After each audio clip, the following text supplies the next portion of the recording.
can I tell you some funny stories? Come on, this is too complicated because anyway, you're going to see the movie. Can I tell you my great story about Tibetans? Working with Tibetans was a great, great learning. So that's the story.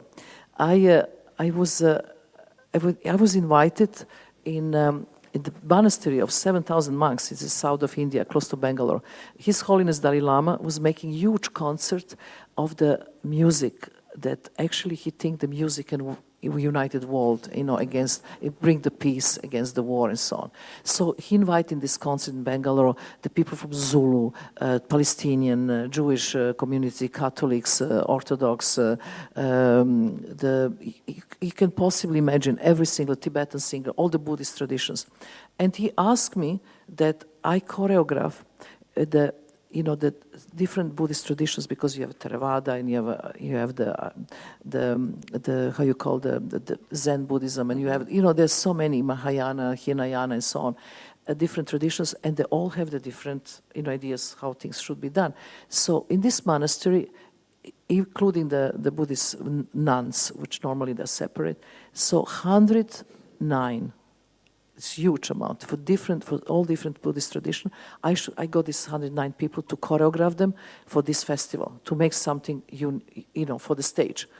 So it was huge job, and I had to stay 1 month there. So my idea was, okay, what are you going to do with this high? Because they have to come into the stage very fast, do their own, the performance, and they go back because other groups are coming. So it's really, you have to learn them to come to the light, to do the stage presence and so on, which normally they don't do in monastery.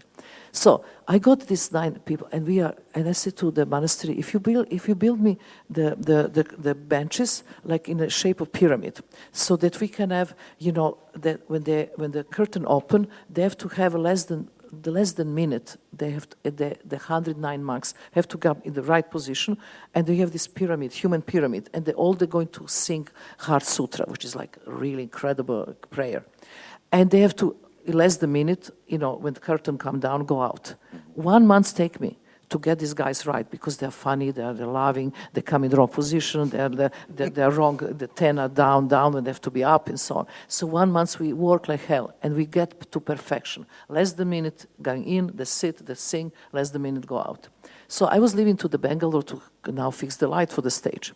And the abbot of the monastery come to me together with the secretary of His Holiness, which is with me going to the theater.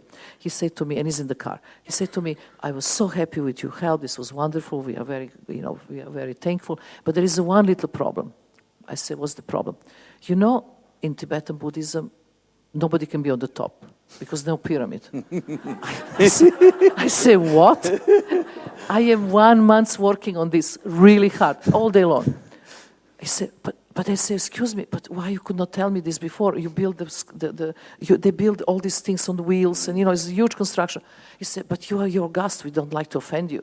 So I worked, went tired, and it was like crazy. And I said, "Oh my God, what I can do?" So, and they left me on that.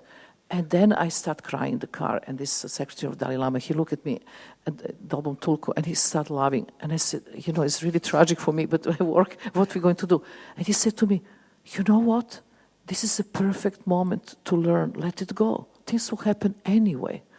I said, "What do you mean anyway?" So I go to the theater. So I'm waiting for these monks. I can't do anything because they don't send me the benches. They don't send me anything. They come. They sit whatever they want. They sing the sutra. They leave. And the Dalai Lama, evening the concert, he told me that I'd done so much for community, and he, hold my hand. Everybody's super happy, and I feel miserable. I feel I didn't do anything. I feel it was complete failure, and I think this was my last thing with the Tibetan Buddhist. Then 2 years later, I got another invitation because they say that in the letter how good was the first one. They invite me second time. So this is really good lesson. So I come second time. I say, "What are you going to do?" Now there are only 12 monks, and there is a Berlin festival, of the international festival of the Haus der Welt. They're doing it with the different indigent groups, and they want me to choreograph 12 Lama dancing and Lama chanting for this occasion, which is even more difficult because Lama dancing, Lama chanting, they go for months. And now we have to really fix them on time. The entire thing have to be 90 minutes. So I have to, change the costumes on time. They have to come in the right position on the light. They have to rehearse. hell, lots of stuff. But 12, so it's much less. So I go to another monastery, and I rehearse with this group, and everything went fine, and I go back. So now, 1 month later, and we have the same translator who is wonderful. So 1 month later, we have to wait. I say to them, they have to come at least 1 week, because 1 month is a long time. They forget everything. So we have to kind of, rehearse in Berlin. I'm on the airport. I'm waiting for the monks. So his secretary, Holiness, come first, and the translator comes first. And then there come 12 monks. I never saw these 12 monks in my life. They're completely different monks. I say, who are these guys? I said, where is my monks? He said, oh, but they didn't have passports. This is the ones with passports. so the Tibetan, the secretary said, okay, you know what you have to do? Let it go. That's, this is funny, but it's incredibly important lesson in life, which I learned in performance. That's I should just bring to performance. In my performances, I put huge task, and everything is hard. But when the performance start, everything in that space, in that room, the public, the situation, it's there, and you do so much effort. But then, in that period of time, when you claim performance, because performance is a structure when you actually construct in the front of audience with the precise time and precise moment which energy happen. And in that moment, in that period of time, whatever happened, light stops, earthquake, whatever, is a part of the piece. And you have to learn to let it go.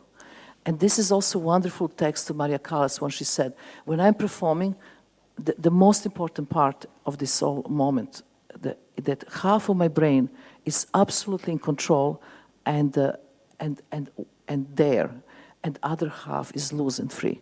And you have to have this loose and free all the time. You have to be ready to give up everything, but you have to work towards and put everything there.